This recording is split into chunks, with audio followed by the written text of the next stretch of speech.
జాగ్రత్తగా కొన్ని సంగతులు విందాం. చాలా ఆలస్యం అయిపోయింది. ఇక డిస్టర్బెన్స్ చేయకండి. ఎవరైనా డిస్టర్బెన్స్ చేశారంటే నేను సీరియస్గా చెప్తున్నాను, వాక్యం ఆపేస్తాను. ప్రత్యేకమైన ఉపవాస కూడికలు. ఉపవాస కూడికలలో ఉపవాసం అనే పేరుంది తప్ప దేవుడి కొరకు వాక్యానుసారమైన కార్యాలైతే కరువైపోయాయి. ఉపవాసాలు చెయ్యొద్దని బైబిల్ చెప్పట్లేదు, ఉపవాసాలు చేయమని బైబిల్ చెప్తుంది. ప్రార్థన చెయ్యొద్దని బైబిల్ చెప్పట్లేదు, ప్రార్థన చేయమని బైబిల్ చెప్తుంది. ఉపవాసమైన ప్రార్థనైనా ఎట్లా చేయాలో మనకు తెలియాలి అంటే వాక్యం తెలియాలి. వాక్యము తెలియకపోతే ఏం చేస్తాం? ఉపవాసం అనే పేరు పెట్టి మనకు నచ్చిన కార్యాలన్నీ చేస్తాం. ఈరోజు చేయట్లేదే చెప్పండి అలాంటి కార్యాలు సంఘాలు? పేరుకు ఉపవాసం, కానీ ఉపవాసంలో ఎక్కడ దేవునితో గడిపిన దాఖలాలు కనబడవు. పేరుకు ఉపవాసం, రైస్ ఒక్కటే మానేస్తారు, మిగిలినవన్నీ తినేస్తారు. అదో రకం ఉపవాసం. ఇక సమ్మర్ ఉపవాసాలు అంటారా? సమ్మర్ ఉపవాసాల్లో వేడి చేయకూడదని మంచి మజ్జిగ లస్సీ చేసుకుని కరేపాకు జలుకుని తాగేసే బ్యాచ్ కూడా ఉన్నారు. అదో రకమైన ఉపవాసం. ఇలా ఒకటి కాదు, రెండు కాదు, కేవలం ఉపవాసంలో అన్నం ఒకటే తినరట, మంచి డ్రై ఫ్రూట్ జ్యూస్ మాత్రం తాగుతారట, ఓఆర్ఎస్లు తాగుతారట. నేను అడుగుతా, అసలు ఉపవాసం అంటే మీనింగ్ తెలుసా? వాడికగా సాంప్రదాయంగా పారంపరాచారాలతో చేస్తే దాని వలన దేవుని దగ్గర ఒరిగేదేమీ లేదు. బైబిల్ గ్రంథం యొక్క సారమును మీరు గమనించండి. వారు ఉపవాసం చేసినప్పుడు ఆ సమయం అంతా పట్టుకెళ్ళి ఎవరికి ఇచ్చారో తెలుసా? దేవుడికి ఇచ్చారు. వారు ఉపవాసం చేసినప్పుడు వారు సమాజ మందిరాల్లో ధర్మశాస్త్రాన్ని ధ్యానించారు. అది 3 రోజుల ఉపవాసమైనా, 3 పూటల ఉపవాసమైనా, 3 గంటల ఉపవాసమైనా, ఆ ఉపవాసంలో బైబిల్ విశ్వాసులు చేసింది ఏంటంటే వాక్యముతో ఎక్కువ గడిపారు. ఎందుకు వాళ్ళు వాక్యముతో ఎక్కువ గడిపారు? వారు ఉపవాస కాలంలో కొన్ని ప్రత్యేకమైన అధ్యాయాలు, కొన్ని ప్రత్యేకమైన పద్యాలు, కొన్ని ప్రత్యేకమైన కీర్తనలు, ఒక ప్రత్యేకమైన సందర్భాలు ఆ ఉపవాస కూడికల్లో ధ్యానించేవారు. అది ఉపవాస కూడిక అంటే నేను భోజనం చేసే సమయాన్ని కూడా నీ వాక్యము ధ్యానించడానికి ఇచ్చేస్తున్నాను ప్రభువా అని ఇచ్చేయాలి. నా చేసే దినచర్యలన్నీ నేను ఆపేసి ప్రభువా, నా రెక్కల కష్టానికి వెళ్ళే ఆ కూలీ నాలి ఉద్యోగ సమయాన్ని కూడా ఆపేసి నీకు ఇచ్చేస్తున్నాను ప్రభువా అని ఇచ్చేది ఉపవాసం. వసం అంటే ఆయనకి దగ్గరగా ఉండడం, అన్నీ మానేయడం. భోజనమే కాదు, అన్నీ మానేసి ఆయనకి దగ్గరగా ఉండాలి. ఆ సన్నిధిలో వాక్యంతో గడపాలి. అది ఎలా గడపాలి? వాక్యంలో ఉంది. వారు ఉపవాస కాలంలో బైబిల్ విశ్వాసం లేదా యూదుల నుంచి, ఇశ్రాయేల్ నుంచి పుట్టుకొచ్చిన ఈ ఉపవాసం యొక్క బైబిల్ ఏర్పాట్లో ఉన్న, దేవుని ఏర్పాట్లో ఉన్న ఆ ప్రజలు పాటించిన విధానాలు ఏంటంటే కొన్ని కీర్తనలు చదివేవారు. వారు ఏం చదివేవారట? కీర్తనలు. కానీ కీర్తనలు చదువుతున్నప్పుడు పెద్ద సీరియస్గా చదవం మనం. అందరూ వాక్య పఠనాలకు ఎక్కువగా ఏమిస్తారండి? కీర్తనలే ఇస్తారు. మీరు ఏ చర్చికి పోండి, అది కొత్త చర్చ్ అయినా పాత చర్చ్ అయినా ఏ సంఘమైనా, వారు ఎక్కువగా వాక్య పఠనాలకు ఏమిస్తారంటే కీర్తనలు ఇస్తారు. ఆ కీర్తనలు బట్టి పట్టినట్టు బట్టి పడతారు. మన మెయిన్ లైన్ చర్చిలో పై వచ్చిన ఒకటి చదువుతారు, కింద వచ్చిన ఒకటి చదువుతారు. ఆ వచనాలు చివరి వచనం వచ్చేసరికి అందరు కలిపి చదువుతారు. నేను అడుగుతున్నాను, బాగానే ఉంది ప్యాటర్న్, పెద్దలు ఏర్పాటు చేసింది, కానీ అది ఎందుకు చదువుతున్నారు? ఆ చదివే దాని వెనకాల ఉద్దేశాలు ఏంటి? అసలు ఆ కీర్తనలు ఎందుకు చదవాలి? కొన్ని ఆరాధన కీర్తనలు ఉన్నాయి, కొన్ని పాఠాలు చెప్పే కీర్తనలు ఉన్నాయి, ఇలా రకరకాల ఉపవాసాల కీర్తనలు ఉన్నాయి. ఈ కీర్తనలన్నీ పర్టికులర్గా ఎప్పుడు చదువుతారంటే ఉపవాస కాలంలో చదువుతారు, చదవాలి కూడా. అలా చదువుతున్నప్పుడు వీటన్నిటి జోలికి పోవాలి అంటే మస్ట్ అండ్ షుడ్గా మొదటి కీర్తన చదవాలంట. ఆ మొదటి కీర్తన ఏమనుంది? కొన్ని హెచ్చరికలు ఉంది. కీర్తన గ్రంథం మొదటి అధ్యాయం చదువుతున్నప్పుడు కొన్ని వేల సంవత్సరాల చరిత్ర ఉంది కీర్తనలకి. ఎన్ని సంవత్సరాలు? వేల సంవత్సరాలు. సహజంగా కీర్తనలు ఎక్కడి నుంచి రాయడం మొదలెట్టారు? మోసే కాలం నుంచి రాయడం మొదలెట్టారు.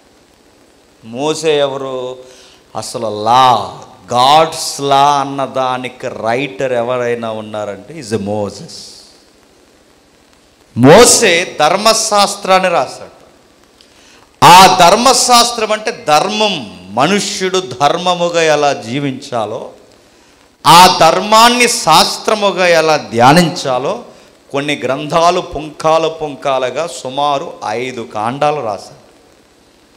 5 కాండాల్లో పద్యాలు ఉన్నాయి, 5 కాండాల్లో ఆజ్ఞలు ఉన్నాయి, 5 కాండాలలో కీర్తనలు కూడా ఉన్నాయి.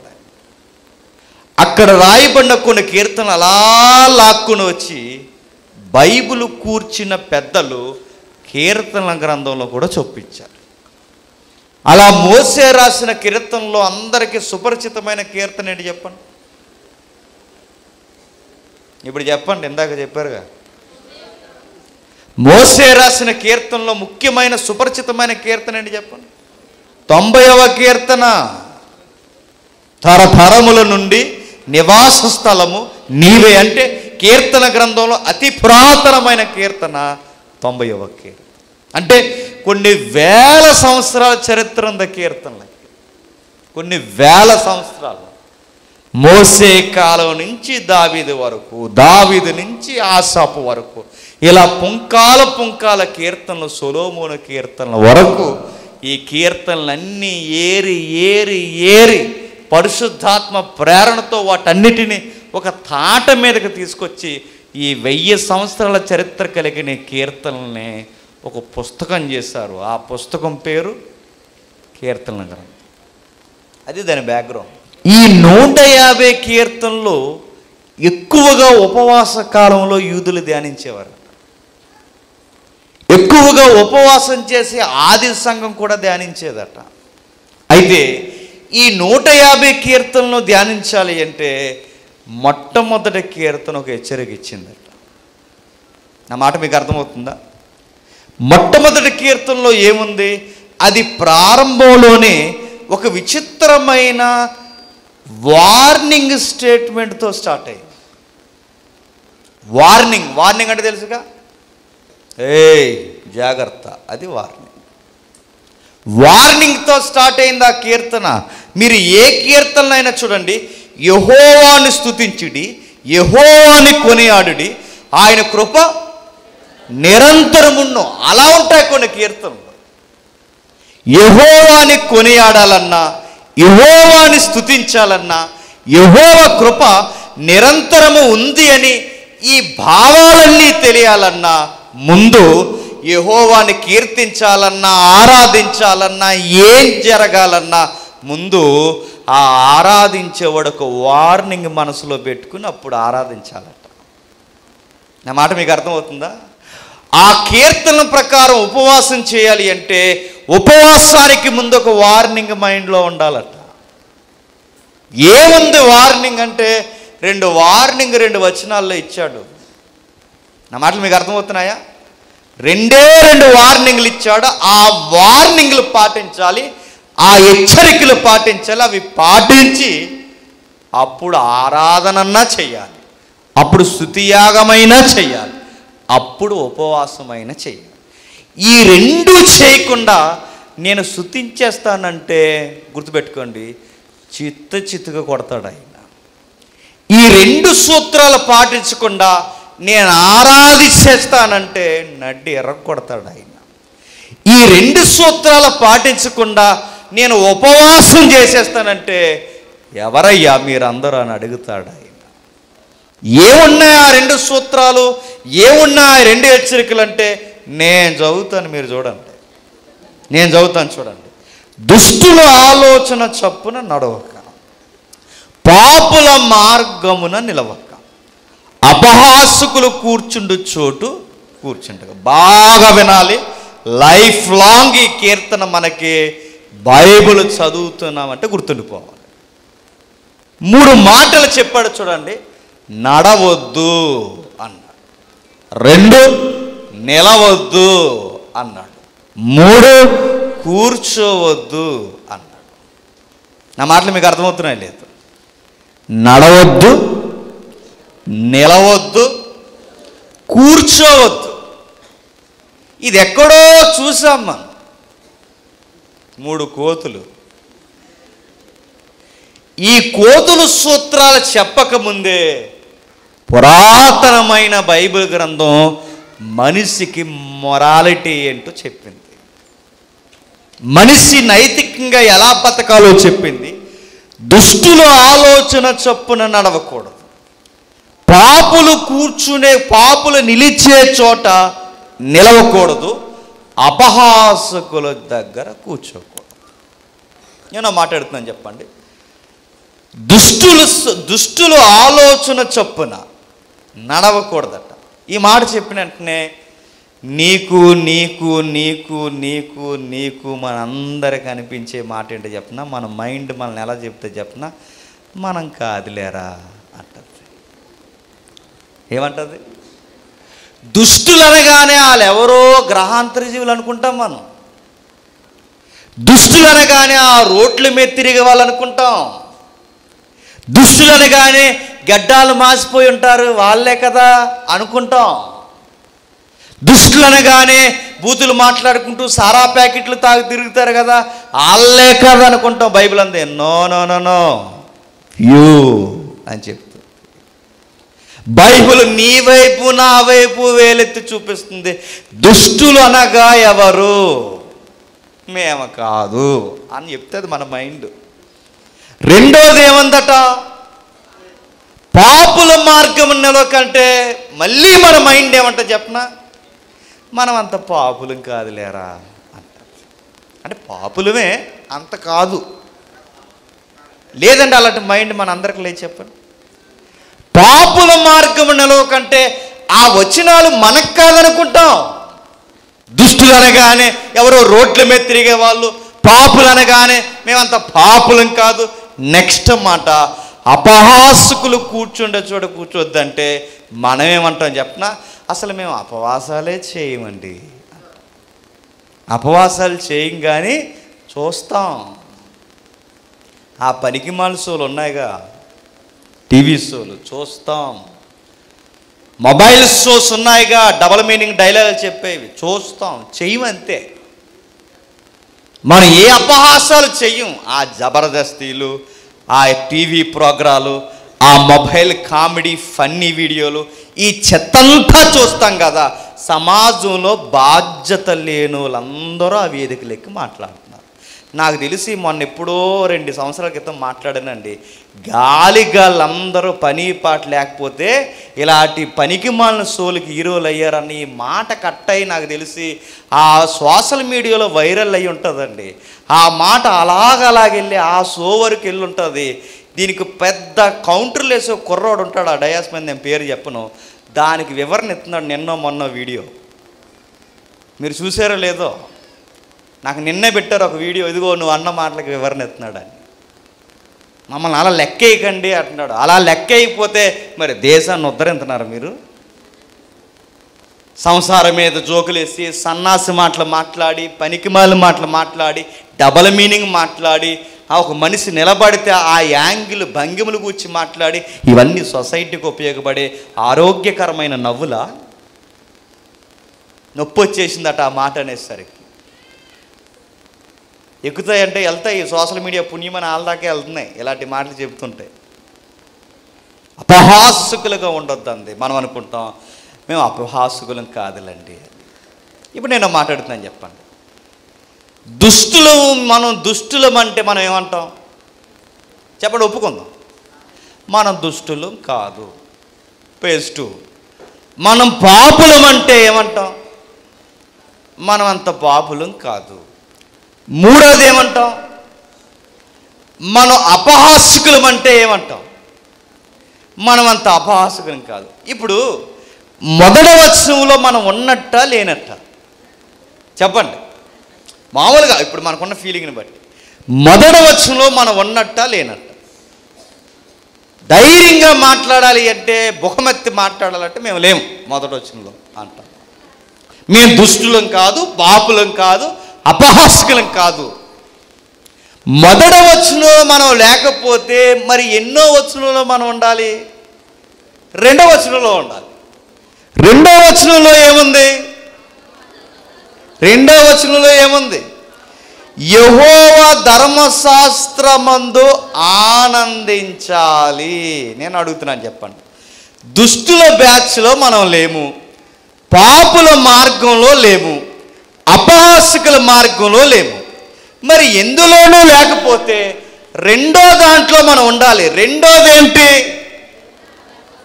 ధర్మశాస్త్రాన్ని బాగా ధ్యానించాలి, అంటే వాక్యం చదవాలి. రెండోది మనం చేస్తున్నామా? చెప్పాలి. మీ ఇంట్లో బైబిల్కు పట్టిన దోగరు చూస్తే చెప్పొచ్చు, నువ్వు ఎంతకాలం అయిందో బైబిల్ చదివి. నీ ఎవ్వారం ఆ దోగరే చెబుతుంది. నువ్వు కబోర్డ్లో పాడేసావే బైబిల్, ఆ బైబిలే చెబుతుంది నువ్వు ఎప్పుడు చదివావో, ఎప్పుడు ధ్యానించావు. మీరు వాక్యాలు ఒక్కొక్కసారి పుస్తకాలు తిరగేసినప్పుడు పలానా గ్రంథం అని చెప్పినప్పుడు, వాక్యం వినబడుతున్నప్పుడు ఆ గ్రంథం ఎతుకుతున్నావంటే నువ్వు ఏమాత్రం బైబిల్ చదివేస్తావో ఆ గ్రంథం తీసే విధానమే చెబుతుంది. మనం బైబిల్ చదువుతామా? కనీసం చదివింది కాదు, కనీసం ధ్యానిస్తామా? బైబిల్ ధ్యానించు, బైబిల్ చదవని అడుగుతున్నాను. బైబిల్ చదవకపోయినా, బైబిల్ ధ్యానించకపోయినా, ధర్మశాస్త్రం అవపోసన పట్టకపోయినా, రెండో వచనంలో మనం లేకపోతే ఇప్పుడు ఏ వచనంలో మనం ఉన్నట్టు చెప్పండి? చెప్పాలి, సిగ్గు లేకుండా ఒప్పుకుందాం. రెండో వచనం మనం చేయకపోతే ఇప్పుడు ఏ వచనాన్ని మనం నెరవేరుస్తున్నట్టు? మొదట వచనం నెరవేరుస్తున్నాం. రెండో వచనం మనం చేస్తున్నామా? ఏం చేస్తున్నామండి? నేను అడుగుతున్నాను, ఇక్కడ కూర్చున్న వారందరిని అడుగుతున్నాను, ఈ ఏడాది మొత్తంలో బైబిల్ పూర్తి చేశారా? చేయలేదు. మరి చేయకపోతే నువ్వు ఎక్కడ నడిచావు? చెప్పాలి. నువ్వు ఈ ఏడాది అంతా బైబిల్ నువ్వు పూర్తి చేయాలంటే ఈ ఏడాది అంతా నువ్వు ఎక్కడ నడిచావు? దుష్టుల మార్గాన నడిచావు. మీ ఏడాదంతా నువ్వు బైబిల్ పూర్తి చేయలేకపోయావు, కనీసం ధ్యానించలేకపోయావంటే నువ్వు ఎక్కడ నిలబడ్డావు? పాపుల మార్గాన నిలబడ్డావు. అక్కడ నిలబడి నీకు ఖాళీ లేదు గనక నువ్వు బైబిల్ చదవలేదు. అపహాస్యకుల దగ్గర ఉన్నావు గనకే నీకు అపహాసాలు ఎక్కువైపోయి టైం పాస్ ఎక్కువైపోయింది గనకే నీకు బైబిల్కి టైం ఇచ్చే సమయం దొరకలేదు.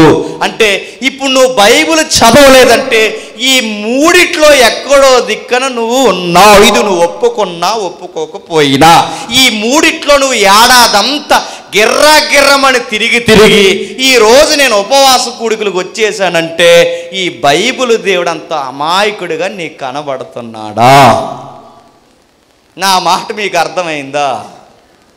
నువ్వు ఏడాదంతా ఎక్కడెక్కడో తిరిగావు, ఎక్కడెక్కడో నడిచావు, ఎక్కడెక్కడో కూర్చున్నావు. ఈ టైం అంతా వ్యర్థమైన కాలయాపన చేసి ఇప్పుడు నేను రైస్ మానేశాను ప్రభువా, ఈ 2 రోజులు రైస్ తినను ప్రభు అంటే ఆ రైసు నువ్వు బయటకు పో అంటాడు. మానేసి ఏం చేస్తావు? పోనీ ఆ రైసు మానేసిన రైసు లేనోళ్ళకి ఏమైనా ఎత్తావా? 2 కలిపి మంచి గట్టి కూర ఒకటి వండుకుని 2 పూటలు తినేస్తావు. ఇదే ఉపవాసం. ఉపవాసం అంటే ఏం చేయాలి? కనీసం పోనీ ఈ ఏడాదంతా నువ్వు బైబిల్ చదవలేదు, దైవజనుల సెలవునో దైవజనుల యొక్క ప్రేమనో సంఘం బాగును కోరో ఈ పెద్దలు దైవజనులు అందరూ కలిసి ఉపవాస కూడికలు ఏర్పాటు చేశారు. కనీసం ఈ 2 రోజులైనా ధర్మశాస్త్రాన్ని ధ్యానిస్తారా? అది నా ప్రశ్న. మీరు ఇంటికి వెళ్ళిన తర్వాత మరలా ఏం చేస్తారు? ఈ ప్రార్థన అయిపోయిన తర్వాత అపహాసకుల దగ్గర కూర్చుంటారు. అపహాసులు అంటే టీవీ సెట్లో, మొబైల్లో, మీ ఈదులో రచ్చబండ్లు, మీ అరుగుల మీద సోది పోగ్రాలు, మీరు మాట్లాడుకునే కళ్ళబొల్లు కబుర్లు, ఇవన్నీ ఎక్కడ కూర్చుంటున్నారు? మీరు కేవలం 1 గంట మాత్రమే ఇక్కడ గడుపుతారు. మిగిలిన గంటలంతా ఎక్కడ గడుపుతారు చెప్పండి? మీ లౌకికమైన పాపుల దగ్గర, అపహాసకుల దగ్గర, దుష్టుల దగ్గర సుమారు 11 గంటలు అక్కడ గడిపి 1 గంట ఎక్కడికి వస్తే దేవుడు మురిసిపోతాడు అనుకుంటున్నారా? అది ఉపవాసం అవుతుందా? ఏది ఉపవాసం అని చెప్పనా? ఈ 2 రోజులే కాదు, ఈ 2 రోజులు నీకు అర్థమైతే ఇదిగో ధర్మశాస్త్రాన్ని చదవాలి. ఇప్పుడు చదవండి, మొదటి వచనం. దుష్టులు ఆలోచన చొప్పున నడవక, పాపుల మార్గమున నిలవక, అపహాసకులు కూర్చుండు చోటు కూర్చుండక, యెహోవా ధర్మశాస్త్రము ఆనందించుచు దివారాత్రులు దాన్ని ధ్యానించి ఒక మాట్లాడుతుందని చెప్పండి. ఇప్పుడు దుష్టులంటే ఎవరు చెప్పండి? గడ్డాలు పెంచి తిరిగే వల్ల. ఇప్పుడు పాపులంటే ఎవరు చెప్పండి? సారాలు తాగే వల్ల. అపహాసకులంటే ఎవరు చెప్పండి? బయటోళ్ళు, ఎక్కడోనా? అసలు ఈ 3 కేటగిరీలు ఎవరంటే, ఎవడైతే బైబిల్ చదవడో, ఎవడైతే ధర్మశాస్త్రాన్ని ధ్యానించడో వాడు తెల్ల సొక్కా వేసుకున్నవాడైనా సరే చెప్పండి దుష్టుడు. అంతే, మీకు నచ్చినా నచ్చకపోయినా. ఎవడైతే బాగా వినాలి, ఎవడైతే ధర్మశాస్త్రాన్ని దివారాత్రులు కాదు కదా, కనీసం 1 రాత్రి కూడా ఎవడైతే చదవడో, 1 పూట కూడా ఎవడైతే ఆనందించడో వాడెవడు? అపహాసకుడు. గుర్తుపెట్టుకోండి. మరి వాళ్ళ కాదంటే వాళ్ళ కాదు. ఎవడైతే వాక్యాన్ని చదవరో, ఎవరైతే వాక్యాన్ని ధ్యానించరో వాళ్ళు ఎలా అయినా సొసైటీలో ఎంత పేరున్న వాళ్ళైనా, ఎంత మోతుబరులైనా, ఎంత సంఘ పెద్దలైనా, ఎంత సీనియర్ కాపరైనా, అది నువ్వైనా నేనైనా, ప్రాంతాలు తిరిగే స్పీకర్ అయినా, ఎవరైనా వాక్యం చదవకపోతే వాడు దుష్టుడు. అంతే. ఇక మేము వాక్యాలు చదవమండి, కార్యక్రమాలు మాత్రమే వస్తామంటే ఇది ఏమన్నా కమిటీ కార్యక్రమాలు అనుకుంటున్నావా? లేకపోతే ఈ నెలలో జరిగే ఈ దసరా ఉత్సవాలు అనుకుంటున్నావా? అక్కడ కమిటీలు ఉంటాయి తెలుసా? అక్కడ కమిటీలు ఉంటాయి, అక్కడ కార్యక్రమాలు ఉంటాయి, అక్కడ ఉపవాసాలు ఉంటాయి, అక్కడ ధ్యానాలు ఉంటాయి, అక్కడ అవి ఉంటాయి. అక్కడ ఇక్కడ లేనిదేంటి చెప్పిన వాక్యం చదవరు. వాక్యం లేకపోతే ఇక దానికి దీనికి తేడా ఉంది చెప్పండి. ఇందు మూలంగా 50 మంది భక్తులకి తెలియజేయనిది ఏమనగా అంతే. అక్కడ భక్తులే, ఇక్కడ భక్తులే, అక్కడ పాటే సందాకి, ఇక్కడ పాటే సందాకి అడుగుతున్నాను. ప్యాటర్న్ ఒకేలా ఉండే, తేడా ఎక్కడుండాలి? వాక్యము చదవాలి, ధ్యానించాలి. ఈ 2 రోజుల ఉపవాస కుడుకుల్లో మీరు ఏం చేస్తారయ్యా అంటే వాక్యముతో పెనుగులాడతామయ్యా అని చెప్పాలి. వాక్యములో కుస్తీ పడతామయ్యా అని చెప్పాలి. మా భోజన సమయాన్ని వాక్యానికి ఇస్తాం, మా దినచర్యలను మాని వాక్యానికి ఇస్తాం, మా రోజు పనులన్నీ మానేసి ఇదిగో వాక్యం దగ్గర కూర్చున్నాం. మా సేవకులు ఏం చెబుతారో, మా సంఘం ఏ విధమైన మార్పులు మార్చుకోవాలో ఇవన్నీ చేయడానికి 2 రోజులు వాక్యముతో పెనుగులాడతామన్న ఆ ఉపవాసం మనలో ఉండాలి. ఉందా? 1 గంట నడిపింపు ఇక్కడ ఎక్కువైందంటే చెప్పండి. కొన్ని సంఘాలు అంటారు చెయ్యి ఎర్రగొట్టేవాళ్ళు లేక ఎవరికి జీవిస్తున్నావు టైం? నువ్వు నీకు టైం దేవుడు ఇచ్చాడు గనక కళ్ళు నెత్తికెక్కి దేవుడికి టైం జీవిస్తున్నావా? దేనికి టైం జీవిస్తున్నావు? ధ్యానించవా? ఇంకెందుకు మరి ఉపవాసాలు?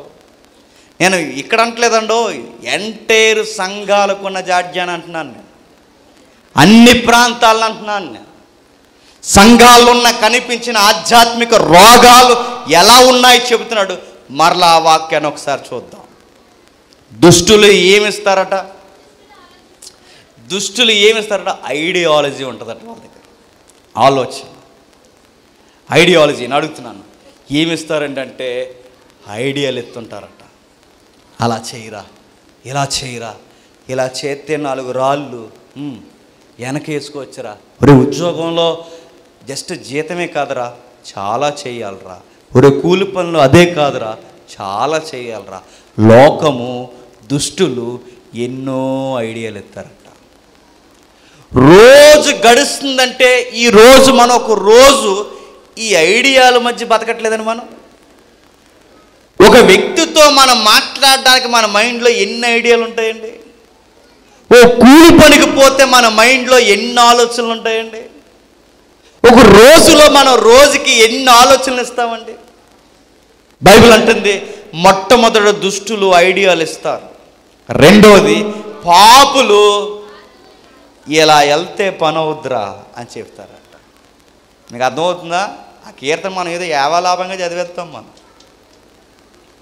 ఇలా వెళితే పని అవుద్దురా, ఆ పెద్ద మనిషి నట్టుకుంటే పని అవుద్దురా, ఈ పెద్ద మనిషి నట్టుకుంటే పని, ఆ ఊరు వెళ్ళకపోయావురా పని అయిపోద్ది అంటారు. సరిగా చదవలేదా? చదవలేదు, అక్కడికి వెళ్ళు పని అయిపోద్ది అంటారు. అవునా, ఇలా జరుగుతుందా, అలా జరుగుతుందా, అయ్యో మరి అక్కడికి వెళ్ళకపోయావా, మార్గాలు, వేస్, రూట్లు చెప్తారట. పాపులు సొసైటీలో ఇలా రూటు బాగుంటుందని చెప్తారట. దుష్టులు సొసైటీలో ఐడియాలు ఇస్తారట. కొంతమంది అపహాసకులు ఉన్నారట, ఇలా చేస్తే సెటిల్ అయిపోతామని చెప్తారట. సెటిల్ అంటే ఏంటంటే కూర్చోడం కదండి. సెటిల్ అయిపోతామంటే లోకము ఎన్ని చెప్తా చెప్పనా, ఐడియాలు ఇస్తుంది చెప్పండి, మార్గాలు చూపిస్తుంది చెప్పండి, ఎలా తిష్టేసుకుని స్థిరపడిపోవాలో చెప్తుంది. ఇవన్నీ లోకం చెప్తుంది. లోకంలో దేవుని కోసం బతుకుతామని చెప్పుకునే నువ్వు లోకానికి ఇలా చెప్పాలి. ఏమని చెప్పాలి? నేను ఒక ఆలోచన తీసుకున్నాను అంటే ఆ ఆలోచన దేనితో ముడిపడి ఉండాలి అంటే అది ధర్మశాస్త్రంతో ముడిపడి ఉండాలి. అది విశ్వాసం. నా మాట మీకు అర్థమవుతుందా? లోకము చాలా ఐడియాలు ఇస్తుంది, ధర్మశాస్త్రం ఒకే ఒక్క ఆలోచన చెబుతుంది. అంటే లైఫ్లో ఏ డిసిషన్ అయినా తీసుకోవాలి అంటే ఆ ఆలోచన దేనితో ముడిపడి ఉండాలట? ధర్మశాస్త్రం వాక్యంతో ముడిపడి ఉండాలి.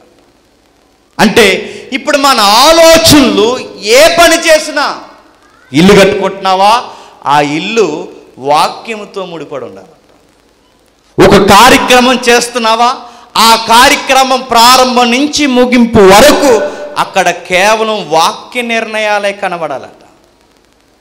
నువ్వు ఏది చేసినా, నువ్వు ఏ పని పట్టినా నీ ఆలోచనలన్నీ అరే ఇలా ఎవడ చేయమన్నాడు అంటే ఎవడో చేయమని లేదు, వాక్యం చేయమందని చెప్పాలి.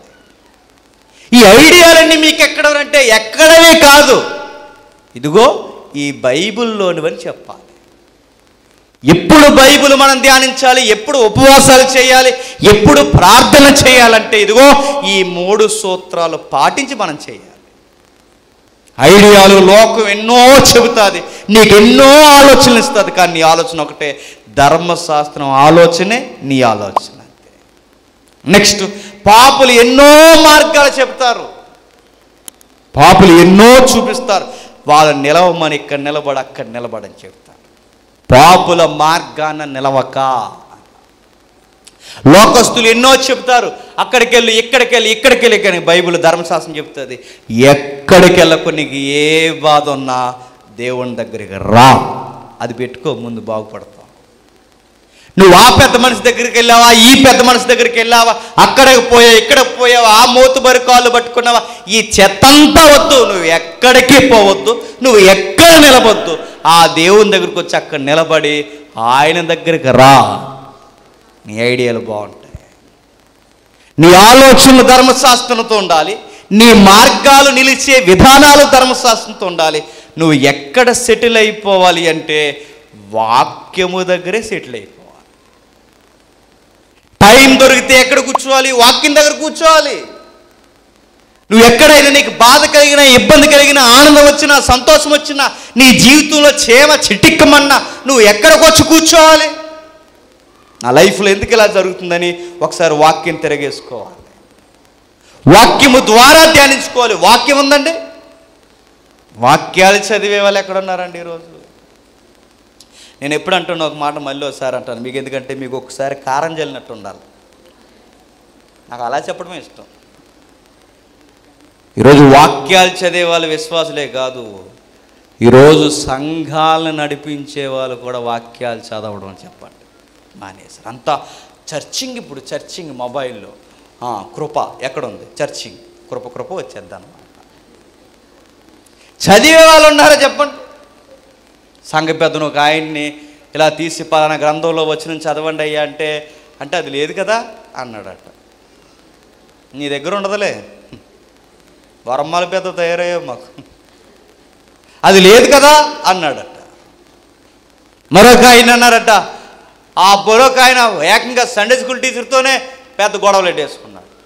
ఎందుకంటే సండే స్కూల్ టీచరు వాళ్ళ మనవరాలను తిట్టింది. సండే స్కూల్ టీచర్ ఏమందంటే, పిల్ల అందరూ చెప్తున్నారు, నువ్వెందుకు చెప్పు, పొగరా నీకు, చెప్పు అని అడిగింది.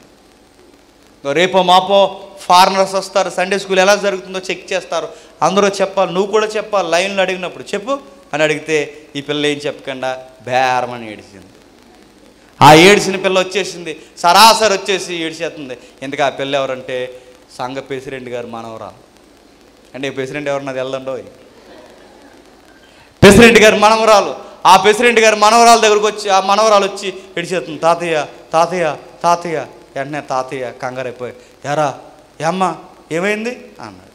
సండే స్కూల్ టీచరు అందా. సండే స్కూల్ టీచరు ఏమంది చెప్పు అన్నాడు. సండే స్కూల్ టీచరు అంది.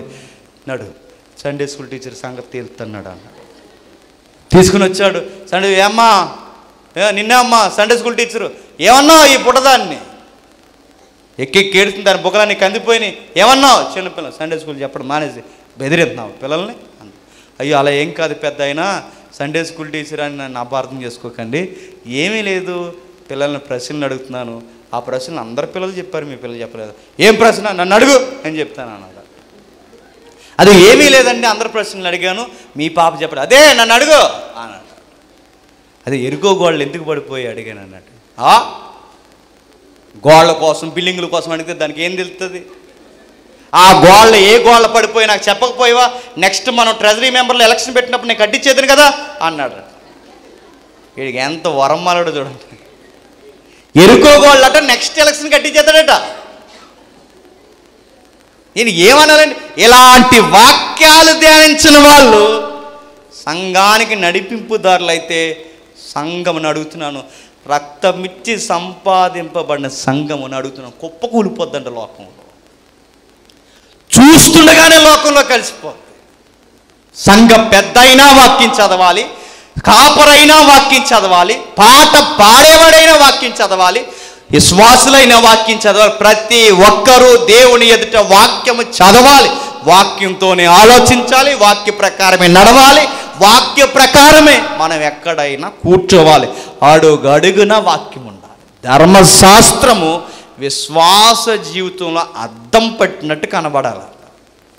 అప్పుడు ఆరాధన అయినా చేయాలి, అప్పుడు స్తుతి అయినా చేయాలి, అప్పుడు యెహోవా నిరంతరము స్తుతింపబడును గాక అప్పుడు అనాలి.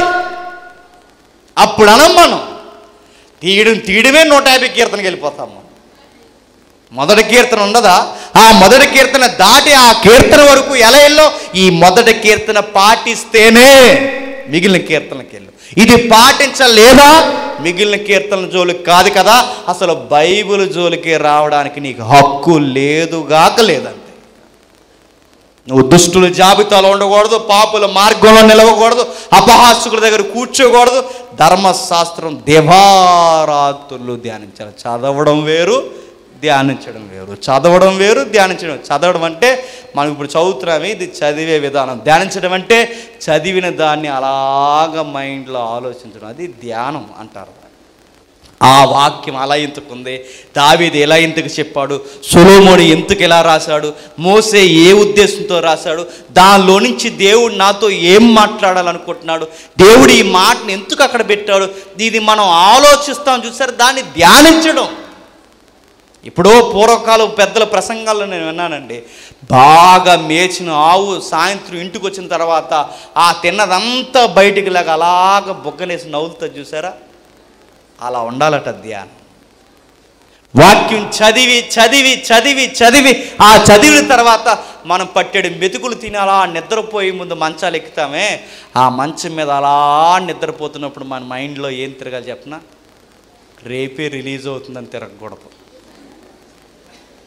ఆ నిద్రపోతున్నప్పుడు ఏం తిరగాలి, ఇవాళ వాక్యం విన్నాను, ఈరోజు వాక్యం చదివాను, ఇదిగో అది ఇదా దీని అర్థమైన అలా పరిశుద్ధాత్మ ప్రేరణతో అది జ్ఞాపకాల్లోకి తెచ్చుకోవాలి. అది తెచ్చుకుంటామా? ఎన్నిసార్లు అడిగాను పాట ఇమ్మంటే ఇచ్చాడే, ఇవాళ రేపు చెప్తాను అనుకుంటాం. అది ధ్యానం వచ్చేస్తుంటుంది మనకి. కనీసం పేరెట్టి పిల్లలే చూడండి, ఉపవాస కూడికల్లో నన్ను ఇది ధ్యానించేస్తాం సీరియస్గా. అది కాదు, ఇదిగో వాక్యాన్ని ధ్యానించాలి. మళ్ళీ అడుగుతున్నాను, 24 hours దివారాత్రులు, దినము రాత్రి, పగలు రాత్రి, రేయిం పగళ్ళు ధ్యానించాలట. రేయిం పగల్లో వాక్యం చెబితే వింటారా? నా ప్రశ్న. రేయిం పగల్లో వాక్యమే ధ్యానిస్తూ ఉండాలంటే మన మనసు ఒప్పుకుంటుందా? బోరు కొట్టేదండి. నేను సీరియస్గా చెప్తున్నాను, బోరు కొట్టదండి. బోరు కొడుతుంది, ఖచ్చితంగా బోరు కొడుతుంది. మరి బోరు కొట్టినప్పుడు దివారాత్రులు ఎలా చదవగలవు? ఇప్పుడు మనిషికి ఏదన్నా ఒక గంట దాటి చెప్పామనుకోండి, బోర్ అయిపోతుంది సబ్జెక్ట్, ఇంకెక్కడిగా. ఒక గంటే కాదు, ఇక రోజంతా అదే చెప్తున్నాం అనుకోండి, వాళ్ళ బుర్రలకి ఎక్కదు, చాలే అని వెళ్ళిపోతాం. మనకి ఏదన్నా సీరియస్గా ఉంటుంది, ఏడుతూ ఏడుతూ 3 గంటల సెంటిమెంట్ సినిమా అయినా చూసేస్తాం, కానీ గంట వాక్యం వింటామండి? వినలేం. ఎప్పుడో ప్రసంగి ఇక్కడ అన్నాడండి, రోజు ఏడిచేస్తుందంట టీవీ పెట్టుకుని, ఆ సీరియల్ చూసి తెగ ఏడిచేస్తుంది, ఏడిచేసి ఏడిచేసి ఏడిచేసి ఏడిచేసి ఏడిచేసి నెలాఖరికల్లా కేబుల్ టీవీ కూడా వచ్చాడు.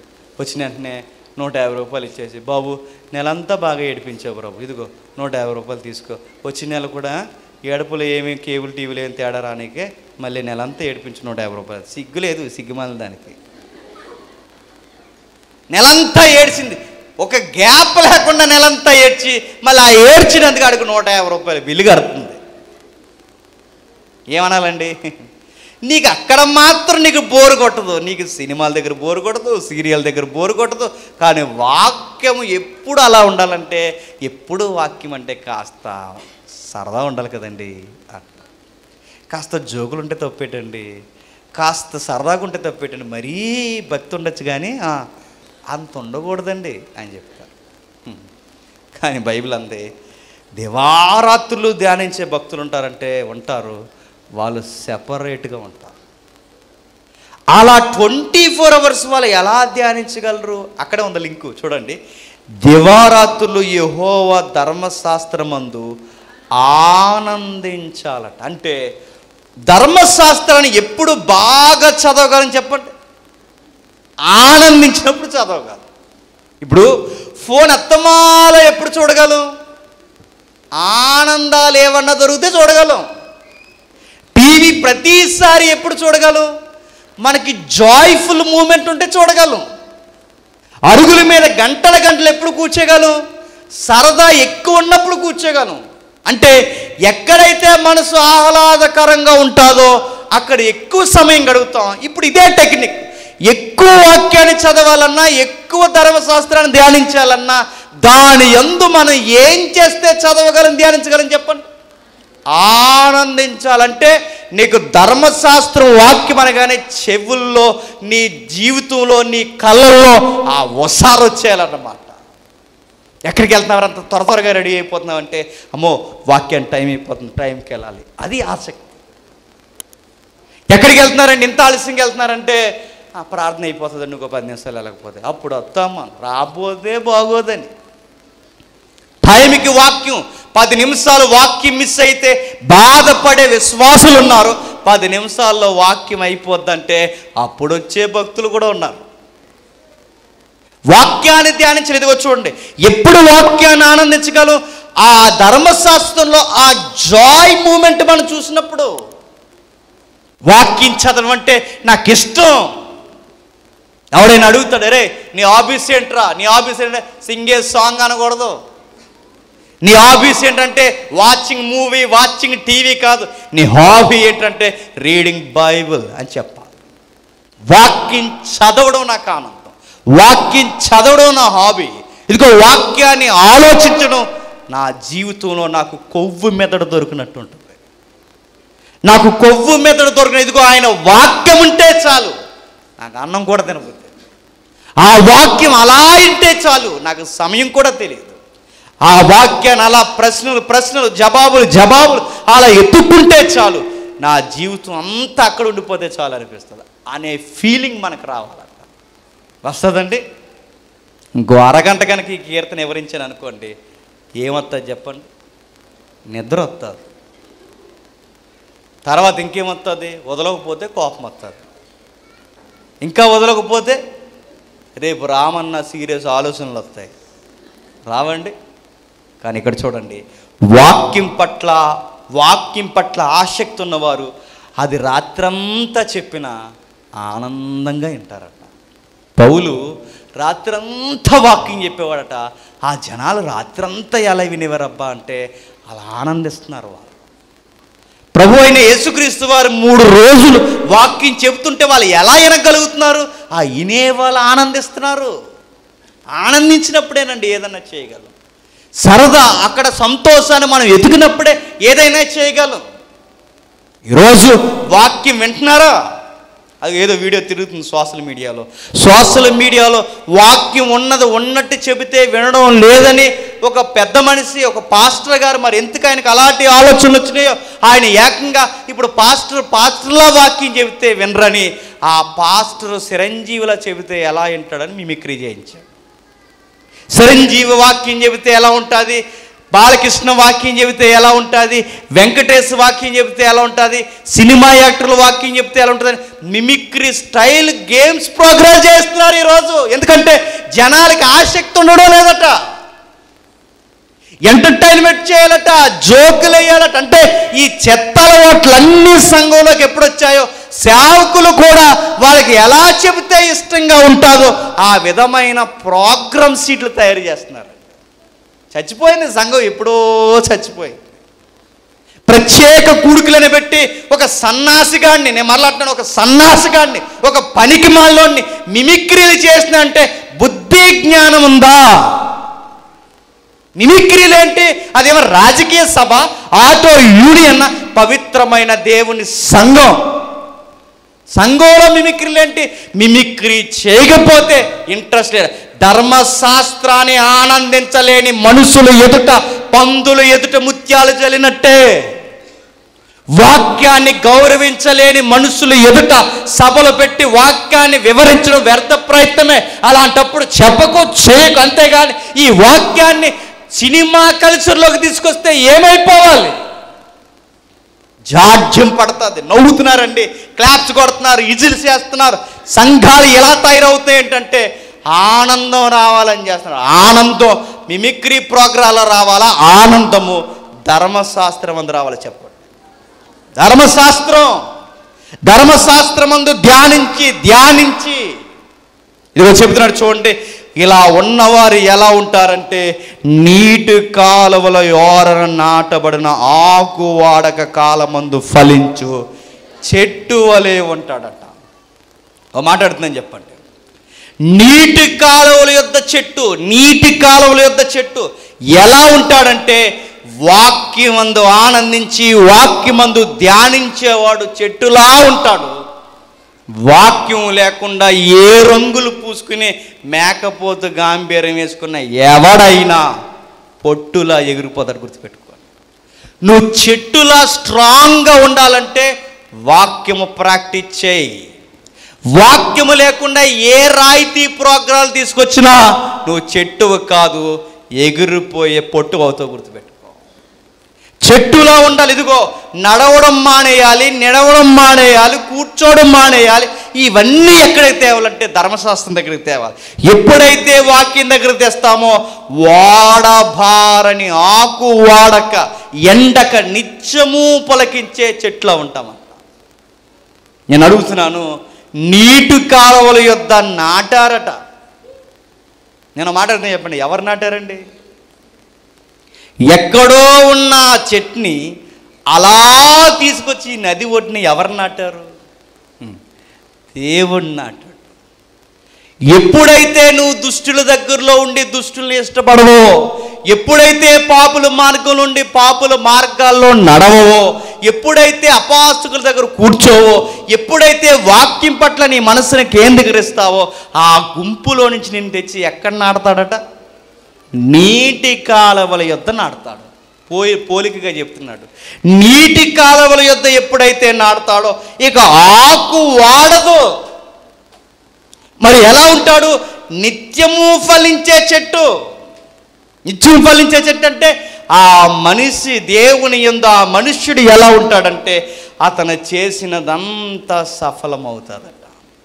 అతను పట్టిందల్లా బంగారం అవుతుందట. ఆయనకి మార్గాలు రోజు రోజుకి సరళమవుతాయట. దీవెల మీద దీవులను దేవుడు కొమ్మరించి పచ్చని గుబురులాంటి వృక్షంగా ఆయన జీవితం మారుస్తారట. ఎవరైనా చూస్తే అబ్బా ఈ చెట్టు ఎంత పచ్చగా ఉందని మనం ఎలా అయితే అనుకుంటామో, ఆ మనిషిని చూసినట్టు అతని జీవితం ఎంత బాగుందో అనిపిస్తుంది. అంటే మన ఆరోగ్యం బాగుంటుంది, మన ఆస్తి విషయాలు బాగుంటాయి, మన సంసార విషయాలు బాగుంటాయి, మన రెక్కల కష్టం బాగుంటుంది, మన జీవితంలో మనం చేసిన ప్రతిదీ ఫలిస్తాం. ఇదంతా ఎప్పుడు జరుగుతుందంటే ఇదిగో మనం ధర్మశాస్త్రం అందు ఉండాలి. దుష్టులు ఆలోచన చెప్పని నడవక గాలి చెదరగొట్టు పొట్టు వలె ఉందురు. చూసారా, చెట్టు పొట్టు అంటున్నాడు. మన చెట్టులా ఉండాలంటే సూత్రం అదే, పొట్టులా ఉండాలంటే మళ్ళీ సూత్రం అదే. ఎలా ఉన్నవారు అలా ఉండండి, పొట్టులాగా ఎగిరిపోతారు. ఎలా ఉన్నవారు అలా ఉండకుండా ఈ 2 రోజులు మీరు మార్చుకున్నారనుకోండి, మీరు ఎలా ఉంటారు చెప్పనా? ఈ ఉపవాస కూడికల తర్వాత నీటి కాలువల యొద్ద నాటబడిన మంచి పచ్చని చెట్టు వలె తయారవుతారు. ప్రభువా, ఇంక నేను అపవాసం జోలికి పోను ప్రభువా, ఈ ఉపవాసంలో మాటేస్తున్నాను ప్రభువా. నేను ఒకటే మానేలేదు ప్రభువా, ఈ అపవాసాలు కూడా మానేస్తున్నాను ప్రభువా అని మాట ఇవ్వాలి. ప్రభువా, ఇదిగో నేను భోజనం ఒకటే మానేయట్లేదు ప్రభువా, పాపుల మార్గాన్ని నిలవడం నడవడం కూడా. న్యాయ విమర్శలో దుష్టులను, నీతిమంతుల సభలో పాపులను నిలవరు, నీతిమంతుల మార్గము యెహోవాకు తెలియను. ఈ పై 3 వచనాలు హెచ్చరికగా చెప్పి కింది వచనం కూడా మరలా ఏం చెప్తున్నారు తెలుసా? ఒరే అయ్యా, నీకు న్యాయ విమర్శ అంటే ఏంటి? జడ్జిమెంట్. నువ్వు దుష్టుల మార్గాన్ని నడిస్తే నీకు జడ్జిమెంట్ ఉంటుంది, గుర్తుపెట్టుకో. నువ్వు పాపుల మార్గాన నడుస్తూ, నువ్వు దుష్టుల ఆలోచన చెప్పని నడిచిన, పాపుల మార్గాన నిలిచిన, అపహాసకుల దగ్గర కూర్చున్న, నువ్వు ధర్మశాస్త్రం ఏమీ ధ్యానించకుండా లైఫ్ అలా గడిపేస్తే నువ్వు చచ్చిపోయాక నిన్ను ఎక్కడ నిలబెడతాడట? ఆ జడ్జిమెంట్ బెంచ్ ముందు నిలబెడతాడు, గుర్తుపెట్టుకో. నువ్వేం చేసావు 60 ఏళ్ళు అంటే, ఆ ఆలోచనతోనే బతికేసాను ప్రభు అంటే చాలు, ఇడికి ఇక నరకానికి పంపండి అంటాడు, అంతే. ఈ 60 ఏళ్ళు ఎక్కడెక్కడ తిరిగావరంటే అక్కడక్కడ తిరిగానంటే ఇంకెక్కడ తిరగక అక్కడ పంపండి అంటాడు, అంతే. నువ్వు ఏమేమి ఆనందంతో ఈ భూమి మీద 60 ఏళ్ళు గడిపేసావంటే, ఎంటర్టైన్మెంట్ 2 నైట్ ప్రభు అన్నావంటే నీకు ఆల్ నైట్ ప్రేయర్ అయిపోయింది, ఇంక వెళ్ళి అంటాడు, అంతే. జడ్జిమెంట్ చెప్తున్నాడు చూడండి. న్యాయ విమర్శ దుష్టుల సంగతి చూస్తాడు, పాపుల సంగతి చూస్తాడు, నీతిమంతుల సంగతి కూడా తెలుస్తాడు. అంటే ఒక మనిషి జీవితంలో ఏముండాలని కీర్తన చెబుతుంది? వాక్యము వాక్యము వాక్యము వాక్యము, ధర్మశాస్త్రం, ధ్యానం. ఇది ఎప్పుడైతే పాటిస్తాం అప్పుడు చేయాలట. ఏంటి? అప్పుడు యెహోవాను స్తుతించుడి, అప్పుడు యెహోవాని ఆరాధించుడి, అప్పుడు యెహోవాని గణపరచుడి, ఆయనకు ఎల్లప్పుడూ స్తుతులు కలుగును గాకని అప్పుడు చెప్పుడి, ఆయన కృప నిరంతరము నిలుచును గాకని అప్పుడు చెప్పుడి.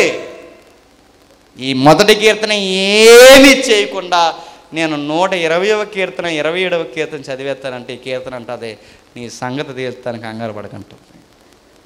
ఇక ముగించేస్తున్నాను. ఇలా వాక్యాన్ని పూర్తిగా జీవితంలో పెట్టుకున్న వాళ్ళు ఎవరైనా ఉన్నారా అంటే, ఈ భూమి మీద ఒకే ఒక వ్యక్తి మొట్టమొదటి కనబడు.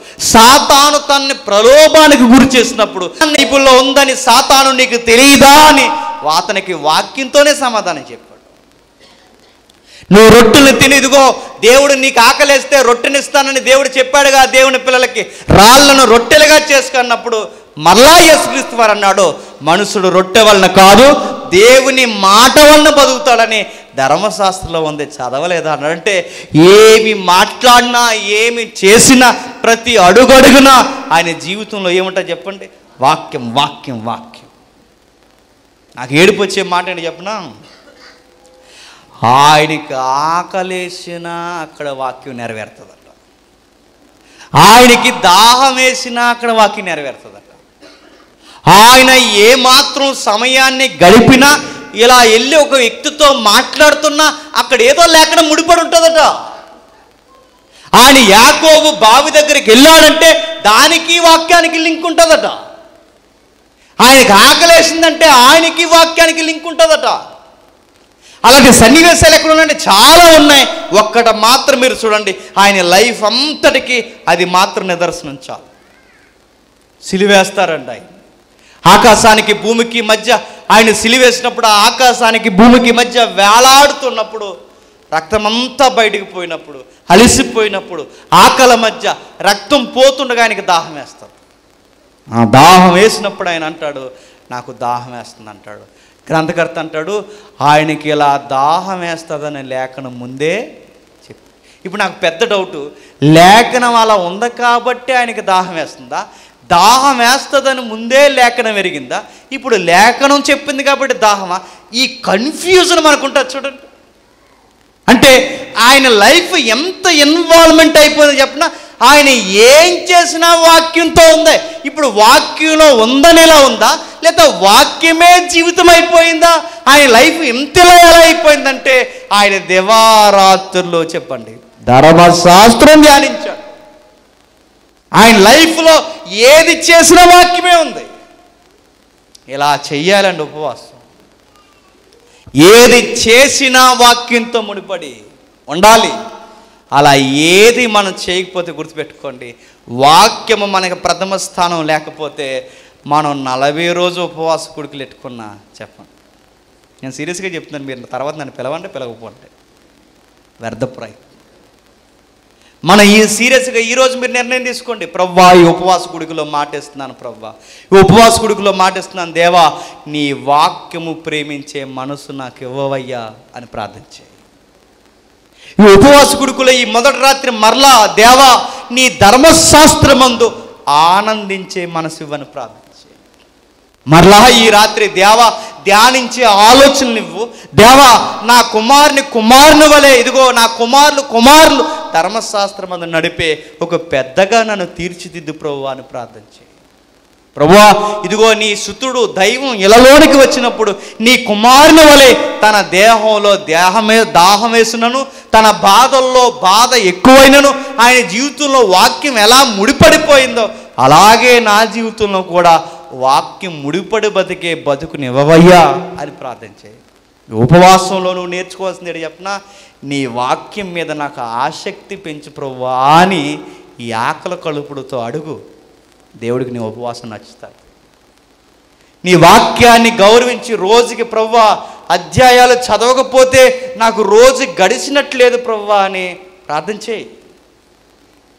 ప్రభువా ప్రతిరోజు దినచర్యలో ఒక దినచర్యగా వాక్యాన్ని ధ్యానించే అలవాటు నాకు ఇవ్వ ప్రభువా అని అలవాటు చేసుకునే ఆ మనసును అడుగు. అప్పుడు బాగుంటుంది ఉపవాసం. అలా చేశారు. అలా చేయకుండా ఈ రెండిట్లో బాగా ఏంటంటే వాక్యం మాత్రం ఇలా చదవకుండా ధ్యానించకుండా ఉంటే, నేను సీరియస్గా చెప్తున్నాను, మనం అందరం ఏ కేటగిరీలో ఉంటాం చెప్పనా? దుష్టుల కేటగిరీ, పాపుల కేటగిరీ, చెప్పండి అపహాసకుల కేటగిరీ. ఈ 3 కేటగిరీలో ఏదో ఒక కేటగిరీలోనూ ఉండి ఇప్పుడు వచ్చి నేను సీరియస్గా 2 రోజులు ఉపవాస కూడుకుల్లో ఉంటానంటే దేవుడు ఏమంటాడు చెప్పండి? నువ్వు ఉపవాస కూడుకుల్లో ఉన్నా, నువ్వు తెల్ల సొక్క వేసుకుని వచ్చినా, నువ్వు ప్లెయిన్ శారీ కట్టుకుని వచ్చినా, నువ్వు చక్కగా సింగే సాంగ్ కానీ సాంగ్ పాడినా, నువ్వెన్ని చేసినా నువ్వు వాక్యం చదవకపోతే నువ్వు దుష్టుడివి, దుష్టురాలివి అంతే. ఇక నువ్వు వాక్యం ధ్యానించకపోతే పాపివి అంతే. ఇక నువ్వు వాక్యం ధ్యానించకపోతే అపహాసకుడు అంతే. ఇక ఈరోజు వాక్యాన్ని మీరు బుర్రలో పెట్టుకుని ప్రభు అయిన యేసుక్రీస్తునకు వలె లైఫ్లో అడుగడుగున వాక్యాన్ని పెట్టుకుంటే అప్పుడు అంటారు, దేవుడు అంటాడు, మీ అందు నేను ఆనందిస్తున్నాను, మీ ఉపవాసాల యందు ఆనందిస్తున్నాను, మీ ప్రార్థనల యందు ఆనందిస్తున్నాను, మీ పాటల యందు ఆనందిస్తున్నాను. ఇటు ఉపవాసం నాకు ఇష్టమైన దేవుడు మిమ్మల్ని దీవించిన